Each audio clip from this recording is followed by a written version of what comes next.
إن الذين يشترون بآيات الله ثمنا قليلا صدق الله مولانا العظيم. ڈائس پر موجود میرے عزیز علماء، ائمہ اعظام اور عزیز ساتھیوں، نوجوان دوستوں، بزرگوں، الحمدللہ آپ 9:30 بجے سے جلسہ سماعت فرما رہے ہیں اور بڑی قیمتی باتیں ہمارے اکابرین نے، ہمارے معزز علماء نے قرآن اور حدیث کے ساتھ روشنی میں آپ کے سامنے رکھی. اب صرف اگر ضروری ہے تو وہ یہ ہے کہ ان باتوں پر عمل کیا جائے، کیونکہ زندگی بغیر عمل کے کچھ بھی نہیں. اللہ تبارک و تعالی نے جب یہ دنیا بنائی، یہ کائنات بنائی، یہ زمین بنائی، یہ آسمان بنائے، یہ بلند و بالا پہاڑ اور بہتے دریا اور رواں سمندر پیدا کیے، تو اس کا نظام چلانے کے لیے دنیا میں کیسے ایک نظام، ایک سسٹم قائم ہو، تو اللہ تبارک و تعالی نے اس دنیا میں اپنا ایک خلیفہ سیدنا حضرت آدم علیہ السلام کو اس زمین پر مبعوث کیا، اس زمین پر بھیجا، تاکہ اللہ تبارک و تعالی ان کے ذریعے اس نظام کو چلا سکے. اور یہ پیغمبر اپنی ذریت کو، اپنی اولاد کو، اپنی قوم کے لوگوں کو توحید کی دعوت دیں، اسلام کی دعوت دیں، اللہ تعالیٰ کی ہدایت کے مطابق چلنے کی دعوت دیں. چنانچہ آدم علیہ السلام اس دنیا پر تشریف لائے، اس دنیا میں مبعوث ہوئے، اور آدم سے لے کر محمد عربی، محمد مصطفیٰ صلی اللہ تعالی علیہ وسلم تک اللہ تبارک و تعالی نے سینکڑوں، ہزاروں، بلکہ لاکھوں پیغمبروں کو اس انسانیت کی ہدایت کے لیے مبعوث کیا، اس امت کے لیے ہدایت کے لیے بھیجا، تاکہ یہ امت اپنے پیغمبروں کی تعلیم کے مطابق، قرآن کی تعلیم کے مطابق، زبور کی تعلیم کے مطابق، انجیل کی تعلیم کے مطابق، بائبل کی تعلیم کے مطابق زندگیاں گزار کر اپنی آخرت کو سنوار سکتے. چنانچہ سلسلہ شروع ہوتا ہے آدم علیہ السلام سے اور ختم ہوتا ہے محمد عربی صلی اللہ علیہ وسلم پر. تاریخ شاہد ہے، ہمارا قرآن پر عقیدہ اور ایمان ہے، ہم اپنے اکابرین سے بھی سنتے ہیں، خود بھی قرآن مجید کو پڑھتے ہیں، اس کا مطالعہ کرتے ہیں. ہمارے آخری پیغمبر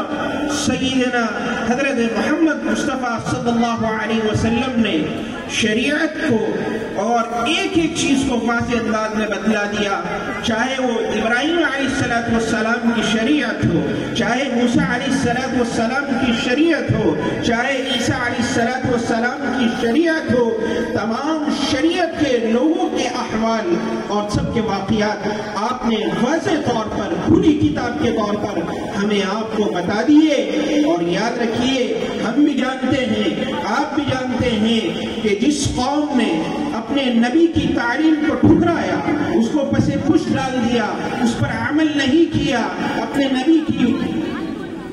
نبی کی دعوت پر کاٹ نہیں دھرے، اللہ تبارک و تعالیٰ کی وحدت سے انکار انکار کر دیا، اللہ کے وجود سے انکار کر دیا، نبی کو نبی ماننے سے انکار کر دیا، ان کی رسالت کا انکار کر دیا، تو تاریخ شاہد ہے، آپ قرآن اٹھا کر دیکھ لیں کہ اللہ تبارک و تعالی نے اس نافرمانیوں کے نتیجے میں ان تمام قوموں کو نیست و نابود کر دیا، صفا ہستی سے مٹا دیا۔ ان کا جرم یہ تھا کہ انہوں نے اپنی نبی کی تعلیم پر عمل نہیں کیا، اپنی نبی کی تعلیم پر لبیک نہیں کی، ان کی تعلیم کے خلاف وہ چلے، نتیجہ یہ ہوا کہ پیغمبروں کی زبانوں سے بد دعائیں نکلی، اس کے نتیجے میں ساری کی ساری قومیں ہلاک ہو گئی، تباہ ہو گئی، برباد ہو گئی، نیست و نابود ہو گئی۔ یہ امم سابقہ حال۔ اب آئیے آخری پیغمبر پر جس کے ہم متبعین ہیں، جس کے ہم ماننے والے ہیں، جس کا کلمہ پڑھ کر ہم ایمان میں داخل ہوئے ہیں، جس کا کلمہ پڑھ کر ہم اسلام لائے ہیں، جس کے بارے میں اللہ تبارک و تعالی قرآن مجید میں یہ فرما رہا ہے کہ قُلْ إِن كُنتُمْ تُحِبُّونَ اللَّهَ فَاتَّبِعُونِي يُحْبِبْكُمُ اللَّهُ، کہ اگر تم یہ چاہتے ہو کہ تم اللہ سے محبت کرو، يُحْبِبْكُمُ اللَّهُ، اللہ تبارک و تعالی تم سے محبت کرے گا۔ تو اللہ نے یہ بات فرمائی کہ جب تک تم نبی سے محبت نہیں کرو گے، محمد سے محبت نہیں کرو گے، محمد کی تعلیم پر عمل نہیں کرو گے، قرآن پر عمل نہیں کرو گے، قرآن کو نہیں سمجھو گے، قرآن میں تدبر نہیں کرو گے، قرآن میں غور و فکر نہیں کرو گے، تو اللہ تبارک و تعالی تمہارے سے کبھی محبت نہیں کرے گا، محمد بھی تمہارے سے کبھی محبت نہیں کرے گا۔ ہم اس نبی کے ماننے والے، اس نبی کی محبت کا دعویٰ کرنے والے ذرا اپنی زندگیوں میں جھانک کر دیکھیں کہ ہم اس کے کتنے احکام کو مان رہے ہیں، صرف اور صرف دعوی منہ کر رہے ہیں، یعنی زبانی دعویٰ کر رہے ہیں محبت کا۔ یہ جھوٹا دعویٰ ہے، یہ نفاق ہے، جو مکے کے مدینے کے منافقین کا عمل تھا کہ وہ جناب رسول اللہ صلی اللہ علیہ وسلم کو دیکھ کر کلمہ پڑھتے تھے اور کہتے تھے کہ اے محمد ہم تمہارے ساتھ ہیں، لیکن جب آپ علیہ السلام کی مجلسوں سے وہ علیحدہ ہوتے تھے، ان کی مجلسوں سے جا کر اپنے لوگوں میں بیٹھتے تھے، کفار اور مشرکین کے ساتھ بیٹھتے تھے، تو کہتے تھے کہ ہم نے محمد کا بیوقوف بنایا ہے، کہ ہم تو ایسے ہی ان کے پاس چلے گئے تھے، ہمیں ان سے کوئی محبت نہیں ہے، ہمیں تو تم سے محبت ہے، تم ہمارے لوگ ہو۔ تو نتیجہ اللہ کے نبی صلی اللہ علیہ وسلم نے ان کے منافقین کا لقب دیا کہ ان کے دل میں کچھ ہے، ان کی زبان پر کچھ ہے، کہ یہ منافقین ہے۔ قرآن مجید میں جس کا اعلان کیا جا رہا ہے کہ ان المنافقین فی الدرک الاسفل من النار، کہ منافقین کل قیامت میں جہنم کے سب سے نچلے طبقے میں ہوں گے، سب سے نچلے درجے میں ہوں گے۔ ان کا عمل یہ تھا کہ صرف زبان سے محمد کا کلمہ پڑھتے تھے، دل ان کا ایمان اور اسلام سے خالی تھا۔ تو آج ہم اپنے گریبانوں میں جھانک کر دیکھیں، اپنے نفس کا محاسبہ کریں، اپنے دلوں کو ٹٹولیں کہ آج ہم نے بھی صرف اور صرف محمد کے نام کا کلمہ پڑھ رکھا ہے، اور ہمارا عمل جو ہے وہ منافقین والا عمل ہے کہ ہم مکمل اور پورے طور پر اسلام والے نہیں ہیں، ایمان والے نہیں ہیں۔ یہ ہمارا عمل بتاتا ہے، یہ ہمارے اخلاق بتاتے ہیں کہ ہم بھی منافقین۔ ایمان تھا تو عمر سے جا کر دیکھیے اس کا ایمان، کہ جس کے بارے میں جناب رسول اللہ صلی اللہ علیہ وسلم نے دنیا میں ہی بشارت دے دی، دنیا میں ہی خوشخبری دے دی، اور اللہ کے نبی صلی اللہ علیہ وسلم نے کہہ دیا کہ عمر فی الجنہ، یعنی عمر مرنے کے بعد جنتی ہے۔ اور آپ آئیے دیکھیے عمر کا ایمان دیکھیے کہ جناب رسول اللہ صلی اللہ علیہ وسلم نے اپنے زمانے میں اپنے ایک رازدار بنایا ہوا تھا، حضرت حذیفہ الیمان رضی اللہ عنہ، یہ جناب رسول اللہ صلی اللہ علیہ وسلم کے رازدار تھے۔ ان کے پاس آپ علیہ السلام کی طرف سے تیار کردہ ایک فہرست تھی جس میں